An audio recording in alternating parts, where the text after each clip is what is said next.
एक समय की बात है, एक गुरुकुल में गुरुजी अपने शिष्यों को शिक्षा दे रहे थे। एक दिन एक शिष्य ने अपने गुरु से पूछा, गुरुजी मुझे आप यह बताइए कि आपके गुरु कौन थे? आपने इतनी अच्छी चीजें किससे सीखी?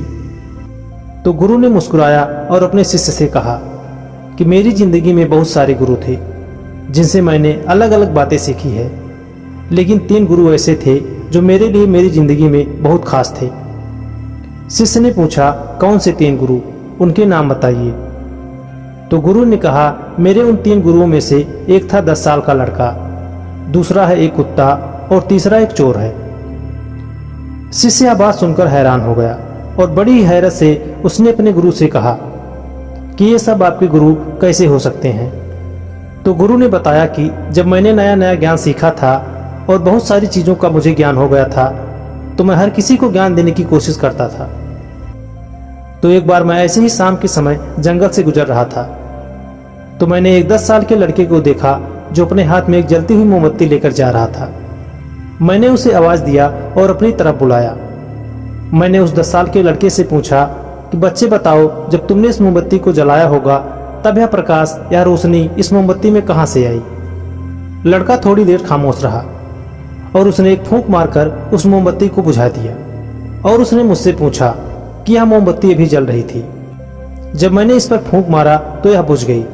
अब मुझे आप यह बताइए कि वो प्रकाश, वो रोशनी कहाँ चली गई? अब गुरु ने शिष्य से कहा कि मैं उस लड़के के सवाल का जवाब नहीं दे सका। उस लड़के ने मेरे सवाल के अंदाज में ही मुझे जवाब दे दिया था। उस दिन मैंने सीखा कि आपके पास जो है उसका ज्यादा दिखावा मत करो और उस पर इतराओ नहीं। जब जहां जिसकी जरूरत है तभी अपने अंदर की खासियत को बाहर लाओ। अब कुछ दिन गुजरने के बाद मैं एक तालाब के किनारे से गुजर रहा था, तो मैंने एक कुत्ते को देखा जिसे बहुत ज्यादा प्यास लगी थी। लेकिन जैसे ही वह कुत्ता तालाब के पास जाता, अपनी परछाई को उस तालाब में देखकर डर जाता और अपने कदम पीछे ले लेता।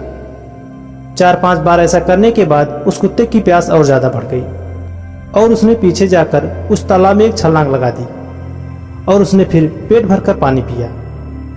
उसे देखकर मुझे यह सीख मिली कि जिंदगी में डर आएगा और हमें डर लगेगा, लेकिन अगर हम डर गए तो इस दुनिया में हम कभी सरवाइव नहीं कर पाएंगे। इसलिए हमारे दिल में चाहे जो भी डर हो, एक लंबी छलांग लगाकर उस डर में समा जाओ और उस डर को हमेशा के लिए खत्म कर दो।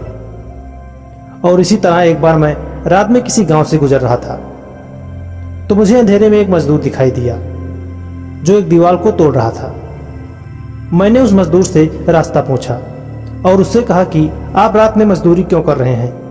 तो उसने मुझे कहा कि मैं मजदूर नहीं हूं बल्कि एक चोर हूं और मैं यह दीवार तोड़कर इस घर में चोरी करने जा रहा हूं। मैंने उससे कहा कि चोरी करना गलत बात है। तो चोर मुझे देखकर मुस्कुराने लगा और मुझे हमारा रास्ता बता दिया। तभी अचानक मेरी तबीयत खराब हो गई और उस चोर ने मुझे अपने घर पर ले गया और 3-4 दिन तक चोर ने मेरी खूब सेवा की और हर रात वह मेरे सामने चोरी करने के लिए निकल जाता था, लेकिन खाली हाथ ही वापस आता था। लेकिन फिर भी वह हर बार वो कहता था कि कल मैं जरूर चोरी करूंगा और बड़ा हाथ मारूंगा। फिर एक दिन सच में वो एक बड़ी चोरी करके वापस आया और उसने मुझे बताया। उस समय पता नहीं लेकिन क्यों मुझे भी खुशी हो रही थी कि आज उस चोर ने चोरी कर ही ली।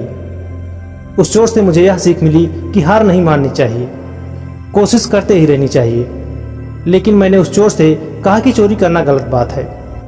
जिस तरह से तुमने इतनी मेहनत से रात में अपनी नींद से जागकर या पैसे चोरी करके लाए हो, उस इंसान ने भी इस पैसे को कमाने के लिए मेहनत की होगी। मेरे यह कहने के बाद उस चोर ने चोरी का माल वापस उस आदमी के घर पर जाकर रख दिया और उस दिन के बाद उसने चोरी करना बंद कर दिया। शिष्य गुरु की बात को ध्यान से सुनता ही जा रहा था। तभी गुरु जी ने कहा, तो यह थे मेरी जिंदगी के 3 गुरु जिन्होंने मुझे जिंदगी में 3 बड़े सबक सिखाए। दोस्तों, इस कहानी से हमें यह सीख मिलती है कि जिंदगी से बड़ा गुरु कोई और नहीं हो सकता। जिंदगी हमें बहुत सी चीजें सिखाती है, बस हम उसे नजरअंदाज कर देते हैं। हर दिन हमारे आसपास की चीजें हमें कुछ ना कुछ नया और अच्छा सिखाती हैं। बस आप उस चीजों को देख पाते हो या नहीं, आपके हाथ में है। तो दोस्तों, ये छोटी सी कहानी आपको कैसी लगी, नीचे कमेंट बॉक्स में जाकर अपना कीमती कमेंट हमें लिखकर जरूर भेजें। वीडियो को लाइक और अपनों के साथ शेयर जरूर करें। चैनल पर नए हैं तो प्लीज़ चैनल को सब्सक्राइब करें और अपने आसपास स्वच्छता बनाए रखें। तो मिलते हैं अगली बार इसी तरह की मोटिवेशनल और रोचक कहानी के साथ। तब तक के लिए नमस्कार, जय हिंद।